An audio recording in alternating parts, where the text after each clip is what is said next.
Friday morning, Robin. We're all doing pretty well around here lately, health-wise, right? We We're are. all doing pretty well. Thank Couple God. couple months ago, we were all not doing so well. We sound, you could hear it on the air, right? I know. Everybody could hear it, and it like took forever to get rid of whatever we all had. And knock on granite, we're doing pretty good right now. Looking at the information for the next guest that we have ready to go on the air with us, Todd Whitthorne. Made me wonder if maybe we should have stayed home and done should have had one of those broadcasts from home kits. That's right. We drug ourselves. Do here. the show from home kit. Everybody, all the big time guys have their do at home kits. Todd Whitthorne is an Emmy Award winning broadcaster himself. He's a member of the International Association for Worksite Health Protection. He's the president of ACAP Health, and he's on the phone to talk to us about a survey called Quarantine the Cubicle. The survey confirms that 7 out of 10 employees go to the office ready to infect the workforce. Yes. I myself infect this windscreen. Me too. this device on the microphone that's supposed to prevent pops and hisses and stuff. Yes. Todd Whitthorne. Good morning, Todd. How are you? Good morning, Larry and Robin. How are you guys doing? Pretty Sounds good. like you're doing just fine. Pretty good today. Yeah, where are you right now? I'm in Dallas. I'm based in Dallas, but I travel a great deal, so I'm very pleased to join you guys this morning. There's nothing worse than radio guys on the air that are sick, right? Hacking and coughing. That doesn't come across so well. No, if you're lucky enough to be like Howard Stern and have you're the only one who uses that microphone. Yeah. But usually in most cases everybody shares a microphone. And can germs actually jump from a windscreen to your face? We carry My guess Lysol. would be yes, but I've seen no published data on that. But you guys certainly, I mean, I think we all understand, regardless of the environment that we've been in a work setting, when someone comes in sick, it's not usually too much longer before 3 or 4 others go down, and depending on the time of year or the severity of whatever the outbreak is, it can be pretty crippling for an organization. So you look at it from 2 ways. You look at it from a very selfish standpoint of no one likes to be sick, and then you look at it from a corporate standpoint. When people aren't coming to work, problems occur, and it costs you a lot of money. From a productivity standpoint, the research says that absenteeism costs, on average, $640 a day when someone calls in sick. So obviously we want to do what we can to stay well. Yeah. I worked for 3 years at an assisted living facility, and I did not get sick while I worked there. But I remember thinking, gosh, if I ever get sick, I would actually be very dangerous to those residents by bringing in germs into that facility. Mm-hmm. Oh, absolutely, because they're in such a compromised position from an immunity standpoint. You're absolutely right, Yeah. and that's a problem. So what is the survey results obviously show that we show up, but does it also show that what the employer should employers be insisting that people stay home? Well, I think it's going to vary from culture to culture, but it's very intuitive that it makes sense that if you're not well and if you're in a position to infect others, that you should not be coming to work. I think part of it is just human nature. There are, and not everybody's the same, but there's a number of people that I speak with on a regular basis to say, I feel guilty. As long as I can crawl out of bed, I'm going to come to work because I don't want to overburden my colleagues. I think that's not great logic.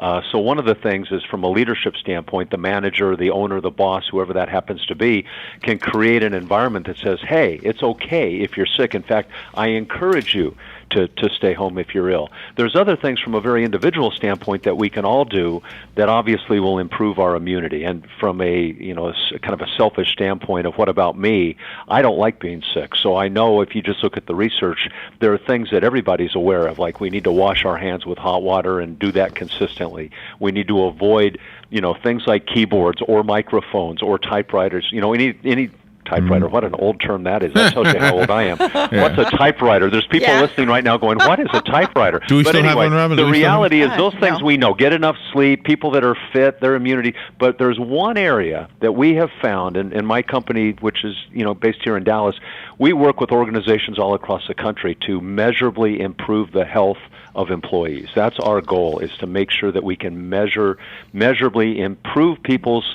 functioning in an employee workforce.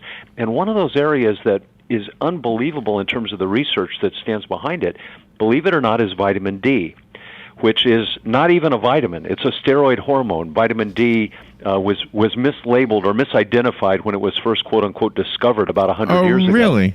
Yeah, it's pretty fascinating. And most of us have probably been told that, vitamin D is the sunshine vitamin. Right. Well, we make vitamin D. Most vitamins we can't make. We can't make vitamin C or the B vitamins. We consume them in our diet. But vitamin D we make when the sun hits our skin.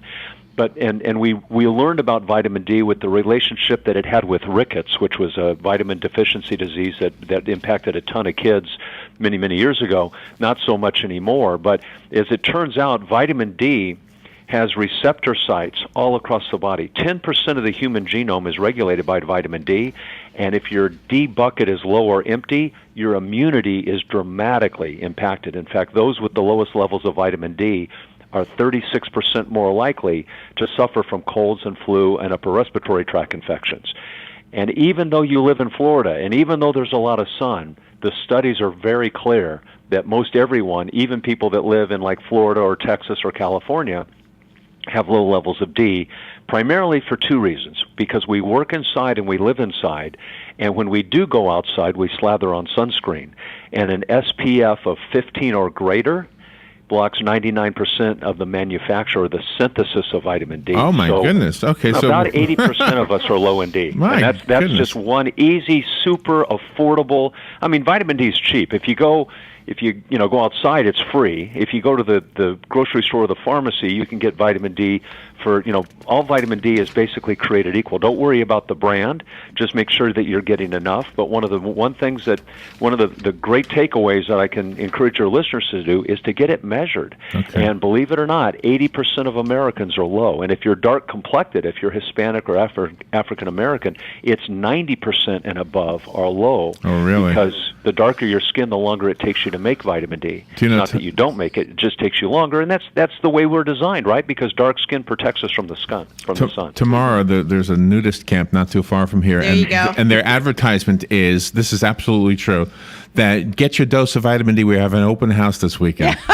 There you go. That's what they're saying. Go down there, take your clothes off, walk around in the sun. I love and you'll that. make about, if you're a Caucasian, you'll make about 10,000 units of vitamin D in about 15 minutes, just like that. But you have to let the sun hit your skin in order to make it. So I'm not saying don't wear sunscreen, obviously, because that's important. But you don't want to throw the baby out with the bathwater. And so what we do with companies is that we've developed a product that's actually a combination of vitamin D and omega-3 that we deliver directly to the employees of the companies that are trying to do what they can to immeasurably improve the health of their population. So that's just one step that we're aware of that we can measurably, improve immunity. So don't come to work when you're sick.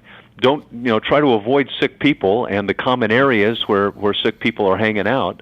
And then at the same time, do the things that we can all do to improve our immunity dramatically. And if you don't get sick, your life's better. Todd, I would love to speak longer, but we're up against the clock. So for the sake of our listeners, give us a website so that we can find out more information. We absolutely have only 30 seconds, though.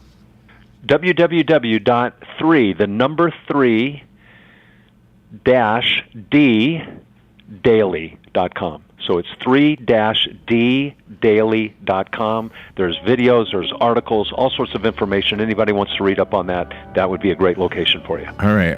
Todd, thank you so much for the great information. Fun interview, as a matter of fact. Thank you for being on the air with us. Good luck at that nudist camp. Yeah, you won't see me there. I won't be there. We'll be right back. Take care, guys.